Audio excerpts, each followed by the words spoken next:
The stars had witnessed countless wars, but none would remember what was about to unfold quite like this one.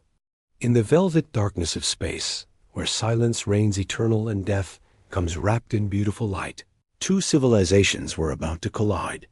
One ancient, proud, and certain of its superiority. The other young, reckless, and forged in the fires of a world that tried to kill them every single day. The Kryn Dominion had ruled the galaxy for 18,000 years. Their empire stretched across 1,200 star systems, encompassing worlds beyond counting. They had seen species rise and fall like waves upon an endless shore. They had crushed rebellions, absorbed civilizations, and turned entire planets into monuments to their glory. To be Kryn was to be superior. To challenge the Kryn was to choose extinction. High Chancellor Voreth stood in the observation chamber of the Celestial Triumph, the flagship of the Dominion's Fifth War Fleet. His 6 fingers drummed against the crystalline surface of the viewing port as he watched his armada assemble. 4,000 warships, each one a masterpiece of destruction, each one capable of reducing a planet to ash. The sight filled him with satisfaction. This would be a quick campaign, a simple lesson in humility for an upstart species that had forgotten its place. "Chancellor, the final battle groups have arrived," reported Fleet Coordinator Selkis, her voice crisp and professional. She was young for her position, barely 300 years old, but she had proven herself in a dozen campaigns against lesser races. "We are ready to proceed into human territory." Voreth turned from the window, his ceremonial robes flowing around his tall frame.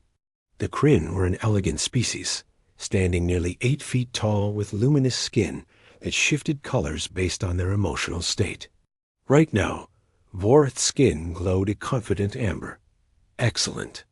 Have our scouts confirmed the human defensive positions?" "Yes, Chancellor. They have established a defensive perimeter around their primary colony world in the Epsilon Reach sector. Intelligence suggests they have gathered approximately 200 vessels."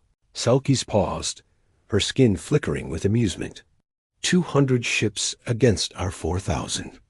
They must know this is hopeless. Perhaps they do, Voreth mused, moving to the tactical display that dominated the center of the chamber. The holographic projection showed the target system in perfect detail. Or perhaps they are simply ignorant of what true military power looks like. These humans have been in space for less than 3 centuries. They are infants playing with weapons they barely understand. A door slid open, and another figure entered the chamber. This was historian Kelvin, keeper of the Dominion's vast archives. He was ancient even by Kryn standards, nearly 800 years old, and his skin had faded to a pale gray that never changed color anymore.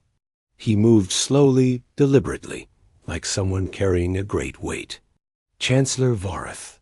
Kelvin's voice was soft, but carried clearly across the chamber. "I must speak with you before you proceed with this campaign." Voreth's skin flickered with irritation.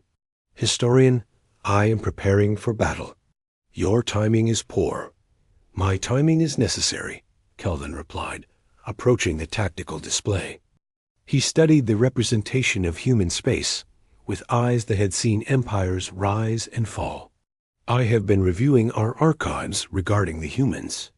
There are records you should see before you engage them." Selkis made a dismissive gesture. "Records? What could possibly be relevant about such a primitive species? They have barely left their homeworld." Kelvin's gaze shifted to her, and something in that ancient stare made her skin ripple with uncertainty. 16,000 years ago, a Kryn exploration vessel discovered their planet. The ship observed them for 52 years before returning to Dominion space. The captain's report was classified and buried deep in the archives. I have read it. And Voreth's patience was wearing thin, and the captain recommended that the Dominion should never, under any circumstances, make contact with humanity. He classified their homeworld as a Category Omega environment, the most dangerous designation in our taxonomy. A world where 98% of native life forms are hostile, venomous, or predatory. a planet that has experienced 5 mass extinction events, and yet life persists with terrifying adaptability. Vorath laughed, a sound like wind shines in a storm. You want me to fear them? Because they evolved on a dangerous world? Historian, natural selection creates strong species. It does not create warriors capable of challenging the Dominion. The captain watched them make war upon themselves. Kelvin continued, his voice taking on an urgent tone.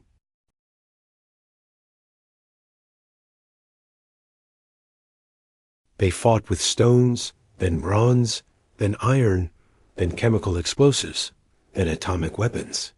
They created and deployed weapons capable of rendering their own world uninhabitable, and they used them knowing the cost. The captain wrote that humans do not fight for territory or resources.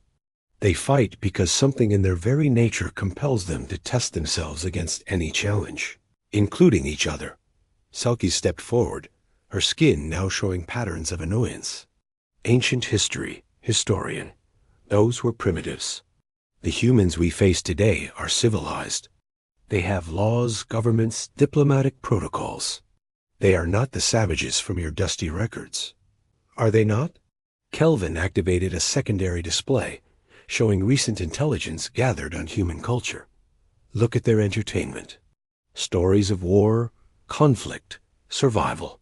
Look at their sports, simulated combat for recreation. Look at their history since joining the galactic community. In 270 years, they have fought border conflicts with 6 different species. They won 4, fought 2 to a standstill, and they have never surrendered a single colony world. Not one. Vorath studied the data with growing interest rather than concern. This only proves they have spirit. Spirit breaks, historian. It always does when faced with overwhelming force. The Dominion has broken prouder species than humanity. Perhaps, Kelvin said quietly, but the captain's final note in his report has stayed with me since I read it. He wrote that humans have a saying, a phrase they use to describe their approach to conflict. They say that they do not start fights, but they finish them. Every time. Without exception. The captain believed that if the Dominion ever went to war with humanity, we would learn the true meaning of those words. The chamber fell silent, except for the soft hum of the ship's systems. Vorath looked at the tactical display, at the 4,000 ships under his command, at the tiny cluster of blue markers representing human forces. 4,000 against 200. The mathematics were simple. The outcome was inevitable. Your concern is noted, historian, Vorath said finally. But the Dominion does not rule through caution.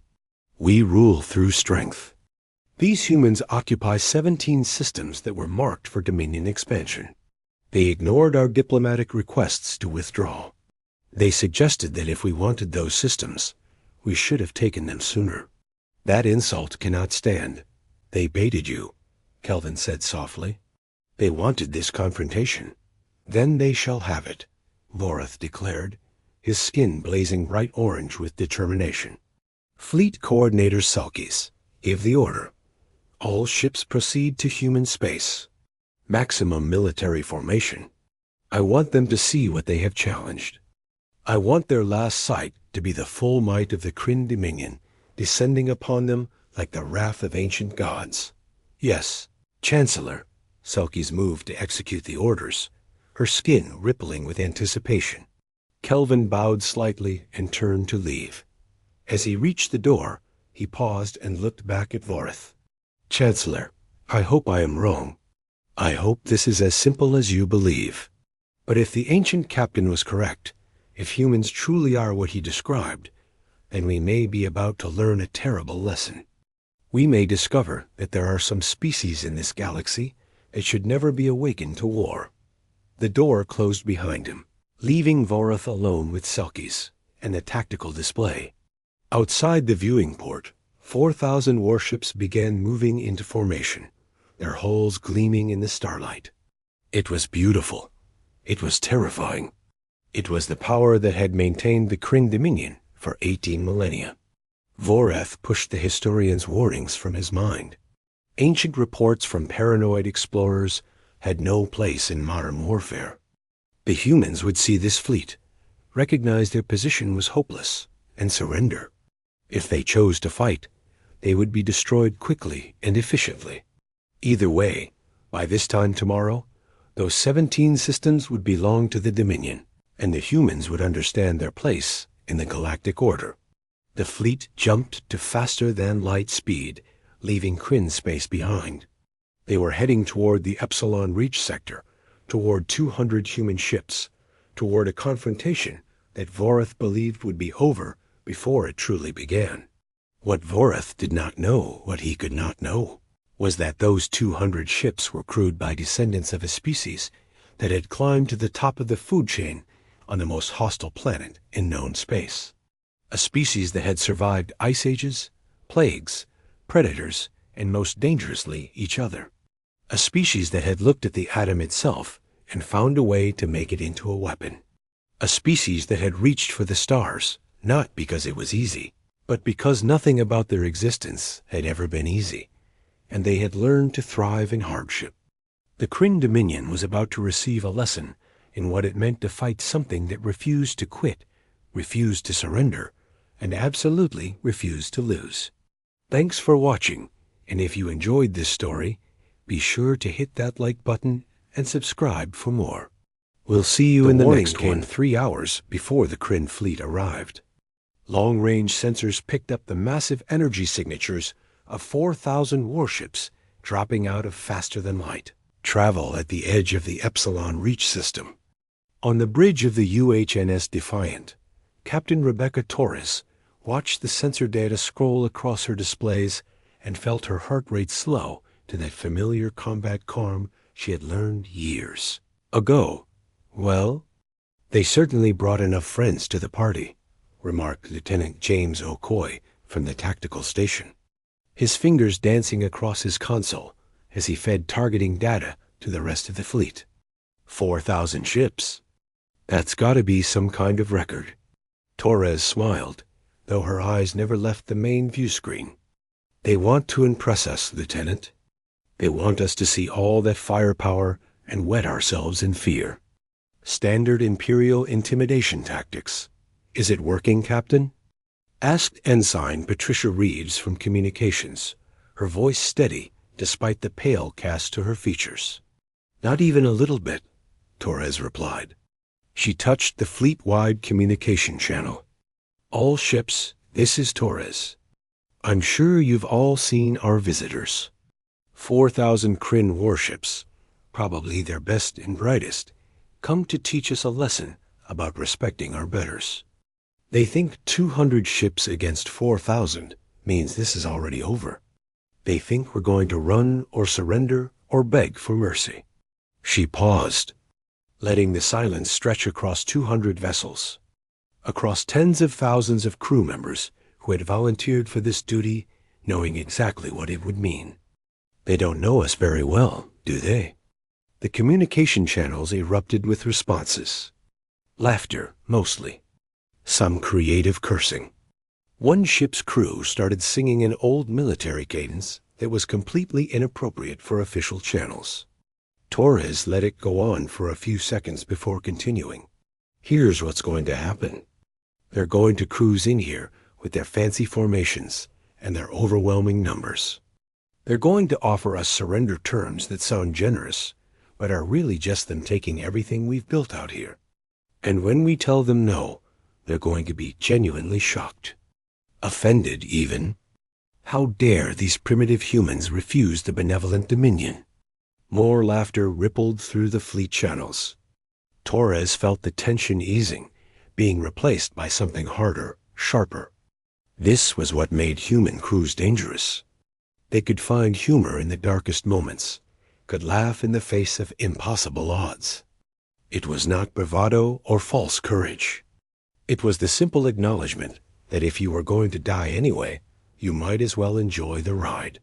So here's the plan, Torres continued. We're going to show the Kryn Dominion something they've never seen before. We're going to show them what happens when you pick a fight with a species that evolved by fighting everything including themselves. We're going to teach them that humans don't do surrender, we don't do retreat, and we definitely don't do hopeless odds.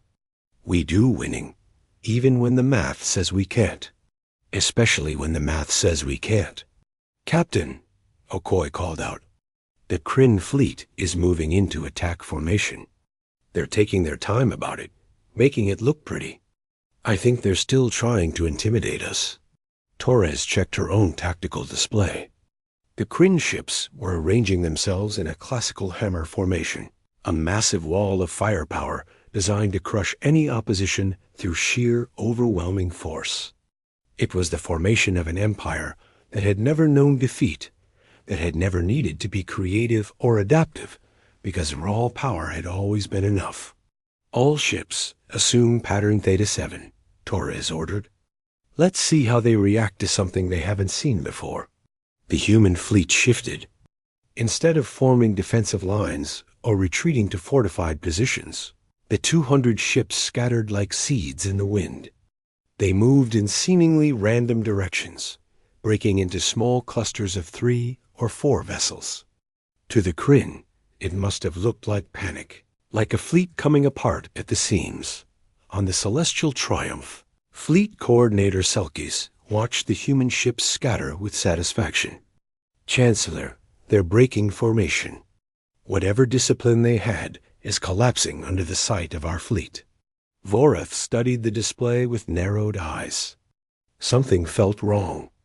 The human ships were moving too precisely for panic, maintaining exact distances from each other, even as they spread out. How are their weapon systems? Active, Chancellor. All of them. They're charging weapons and raising shields. If they were fleeing, they would be directing all power to engines, Vorath said slowly. This is something else. This is tactical. Before Selkis could respond, a communication request came through. It was from the lead human vessel. Vorath accepted it, and a human face appeared on the view screen. She was dark-skinned with gray in her short hair and eyes that held no fear whatsoever. I am Chancellor Vorath of the Kryn Dominion. You are Captain Torres, I presume? That's right, Torres replied. Nice fleet you've got there, Chancellor. Must have taken a lot of effort to gather 4,000 ships just to deal with us. We're flattered, really. Vorath's skin flickered with irritation at her casual tone. Captain Torres, your situation is hopeless. You have 200 ships against 4,000. I am prepared to offer generous terms. Surrender your vessels and withdraw from all 17 disputed systems. Your crews will be transported safely back to human space. Refuse, and I will be forced to destroy every ship you have. Torres smiled. It was not a pleasant smile. Chancellor, let me tell you a story. About 800 years ago on Earth, there was a battle at a place called Thermopylae. 300 soldiers held a mountain pass against an army of hundreds of thousands. They knew they were going to die. They knew there was no hope of survival.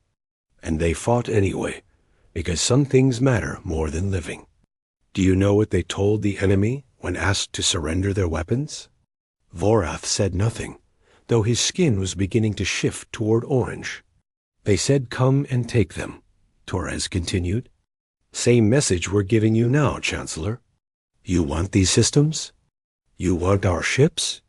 Come and take them. We'll be right here waiting. You would sacrifice your crews for empty pride? Vorath's voice rose slightly. You would die for 17 worthless systems? Not for the systems, Torres replied. For the principle. See, Chancellor, you've been the biggest bully in the galaxy for so long that you've forgotten what it's like to get punched in the mouth. You've forgotten that there are species out here who won't bow, won't scrape, and won't surrender just because you show up with a big stick. Today, you get a reminder. Today, you learn that humans hit back. She cut the transmission before Vorath could respond. On the Defiance Bridge, her crew was grinning like wolves. All ships, Torres said calmly. Execute pattern Theta 7 on my mark. Remember your training. Remember who you are. Remember that we're humans, and we don't know how to quit. Mark. The scattered human ships suddenly accelerated to maximum combat speed. But instead of running away, they dove directly toward the Kryn fleet. It was insane. It violated every principle of modern space warfare. You did not charge into a superior force. You did not close to knife-fighting range when you are outnumbered, 20-1. Unless you were human. The human ships came in fast and low, using the debris field from the mining operations as cover. Kryn sensors, calibrated for long-range precision warfare, struggled to maintain locks through the interference. By the time the Dominion fleet began firing, the human ships were already inside their defensive perimeter. And that was when the Kryn learned their first lesson about fighting humans. We don't fight fair. The lead human vessels opened fire not with their main weapons, but with thousands of small kinetic projectiles. Simple chunks of metal accelerated to incredible speeds. The Kryn shields, designed to deflect energy weapons, offered minimal protection against solid matter. The projectiles tore through shields and ripped into hulls. Dozens of Kryn ships staggered under the unexpected assault. Return fire, Voreth commanded. All ships, maximum firepower. The Kryn fleet opened up with everything they had. Energy beams crisscrossed the void. Missiles streaked toward human positions. The space around Epsilon Reach became a storm of light and death. Human ships began dying, their shields overwhelmed, their hulls breached. But even as they died, they kept fighting. A human destroyer, its entire rear section blown away and venting atmosphere, used its last moments to ram directly into a Kryn cruiser. Both ships exploded in a flash of nuclear fire. On the Celestial Triumph, Selkies watched in horror as the human captain laughed over the open channel all the way until the impact. "They're ramming us," she shouted.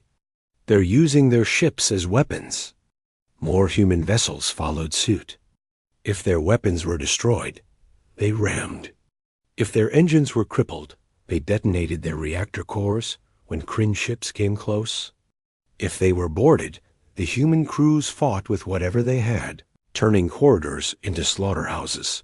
This was not warfare as the Kryn understood it. This was something primal, something savage. The humans fought like cornered animals, except they were not cornered. They had chosen this. They wanted this. A young Kryn officer at the sensor station looked up with wide eyes. A young Kryn officer at the sensor station 400 ships, his eyes wide with a mixture of terror and disbelief.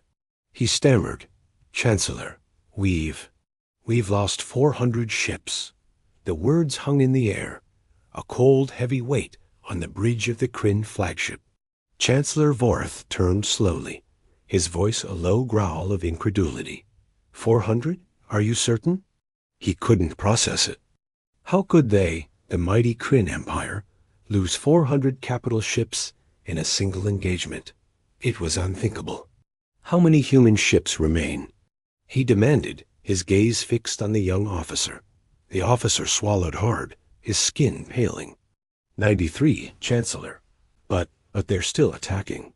They're not retreating. Voreth strode to the main tactical display, his heart pounding a frantic rhythm against his ribs. He watched the glowing icons on the holographic map, a swarm of angry red dots representing the human fleet, relentlessly crashing against his own formation of serene blue lights. But the blue lights were flickering out, one by one, far too quickly. The humans should have broken by now.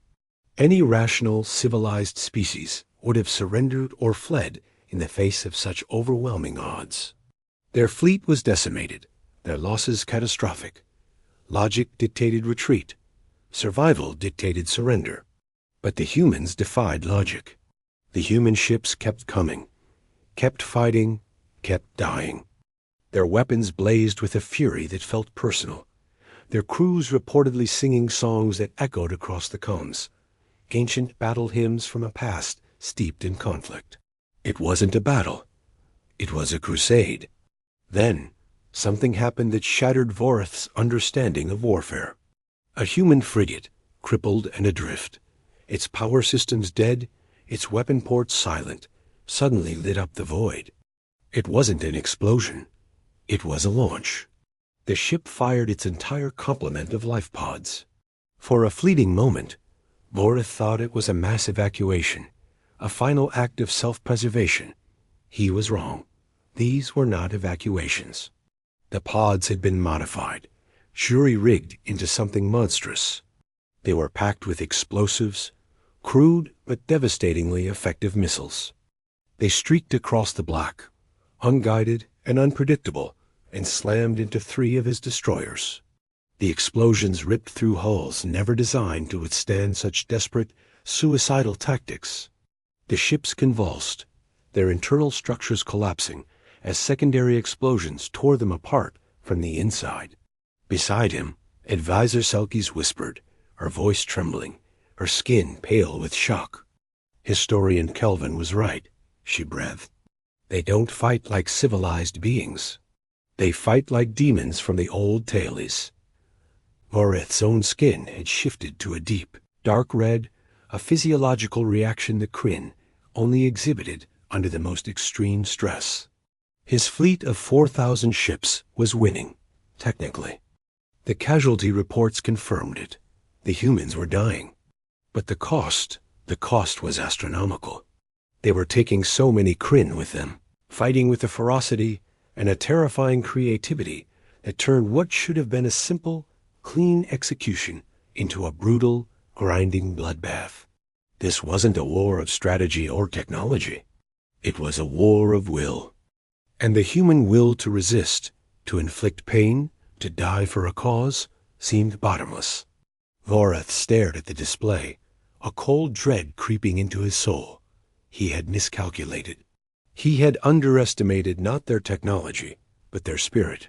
He had viewed them as just another species to be conquered, another star on the galactic map to be claimed. He hadn't understood that for humanity, this wasn't about territory. It was about existence. The human ships, battered and broken, continued their assault. A cruiser, its engines failing, angled its descent to crash directly into a Kryn battlecruiser. A squadron of fighters, out of ammunition, used their own ships as kinetic weapons, ramming into sensor arrays and weapon emplacements. Every human life was a weapon. Every ship a delivery system for chaos and destruction. The Kryn were soldiers. They followed orders, executed strategies, and valued their lives and their magnificent ships. The humans were fanatics, martyrs, berserkers. They fought not for victory, but for vengeance. They weren't trying to win the battle. They were trying to make the cost of winning so high that the Kryn Empire would bleed to death from the victory. Varoth felt a tremor run through the deck of his own ship as another distant explosion sent a shockwave through space. He had started this war to bring order to a chaotic galaxy, to bring the unruly humans under the enlightened rule of the Kryn. He had believed it was his destiny, his right. Now, surrounded by the ghosts of his own dead crews and the unyielding fury of his enemy, he was beginning to understand a terrible truth. You cannot conquer a people who are not afraid to die. You can only annihilate them, and in doing so, you risk annihilating yourself. And as this chilling realization settled over him, as he struggled to comprehend the sheer, insane tenacity of the 93 remaining human ships, a new alert klaxon blared across the bridge. The sensor officer, his face now a mask of pure horror, looked up from his console. His voice was barely a whisper, a death knell that echoed in the sudden silence. "Chancellor," he choked out. "Sensors are detecting a massive hyperspace rupture. It's the second wave." On the tactical display, behind the battered remnants of the first human fleet, a new wave of red icons began to bloom. Hundreds of them. Thousands. Vorith watched, his empire, his strategy, his certainty, all turning to ash in his mouth. The bloodbath wasn't ending. It was just beginning. The demons had arrived. The sensor alarms screamed across every Kryn ship simultaneously. Fleet Coordinator Selkis stared at her display, her skin flickering through colors of confusion and dawning horror. Chancellor, we have new contacts. Multiple fleet signatures emerging from faster-than-light travel. They're coming from 7 different vectors. Voreth felt something cold settle in his chest. How many ships? Counting now. 800. No, wait, 1,000. Chancellor, they're still coming. 1,500 vessels and rising. On the bridge of the Defiant, Captain Torres allowed herself a fierce smile, even as her ship shuddered under another Kryn barrage. Her tactical officer was coordinating with the incoming fleets, feeding them targeting data, showing them where to hit hardest. All remaining ships, this is Torres. Our friends have arrived. Let's show the Kryn what a real fight looks like. The new human fleets crashed into the Kryn formation like hammers striking glass. These were not defense forces or colonial patrol ships. These were the main battle groups of Earth's military, vessels designed and built for one purpose only, to make war against anything foolish enough to threaten humanity.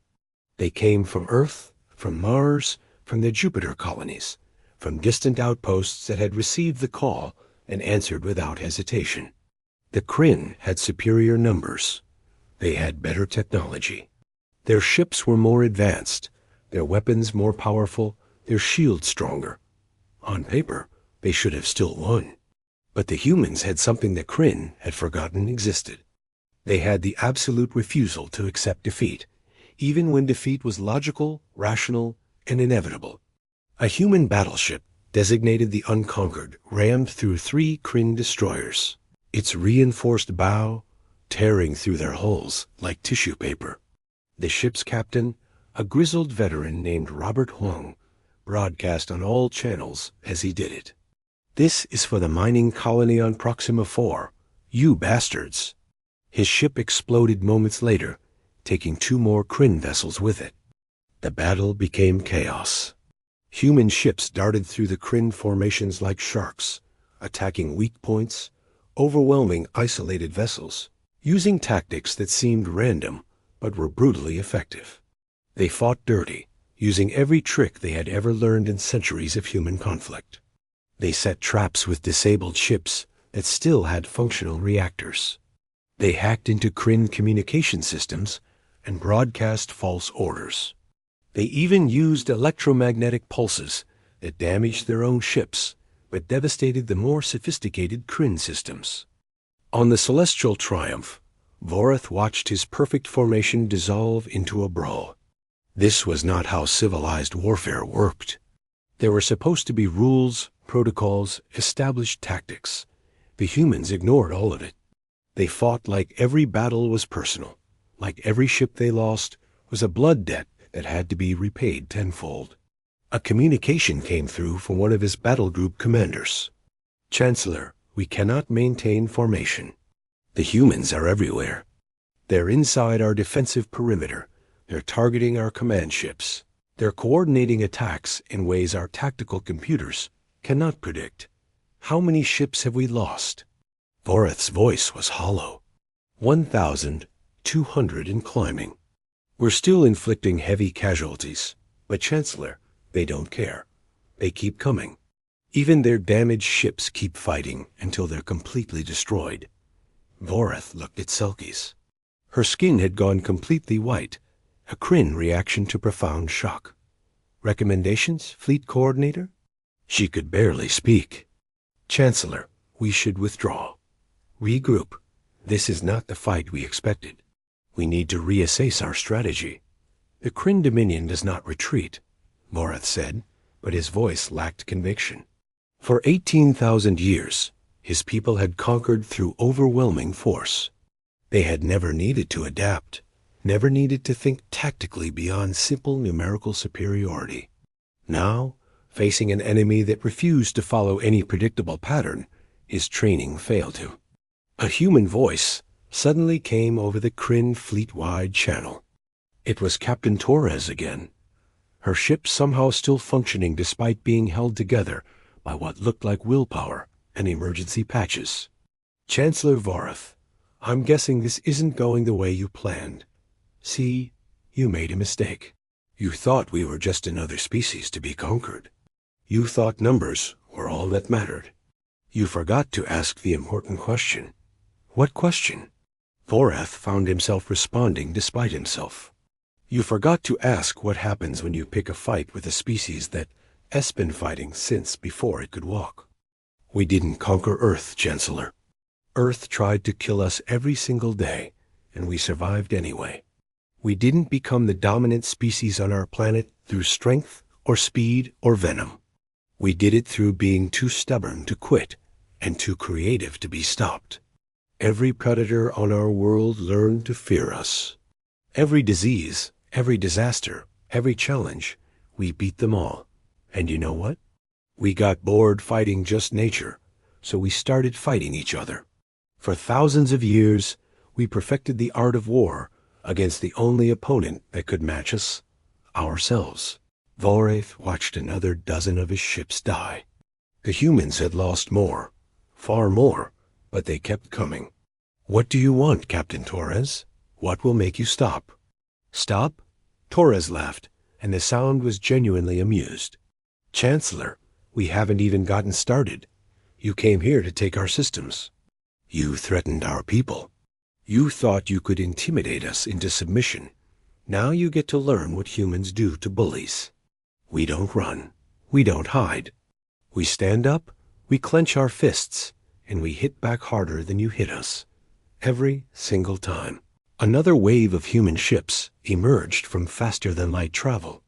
Reinforcements from the outer colonies, merchant vessels that had been hastily armed, even civilian ships carrying volunteers who had heard about the battle and rushed to join. They were not all military vessels.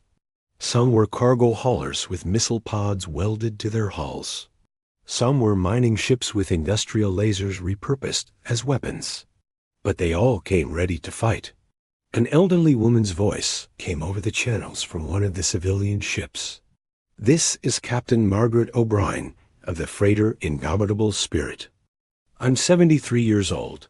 I've got 2 grandkids in the fleet, and I'll be damned if I am letting some alien empire tell us where we can and cannot go.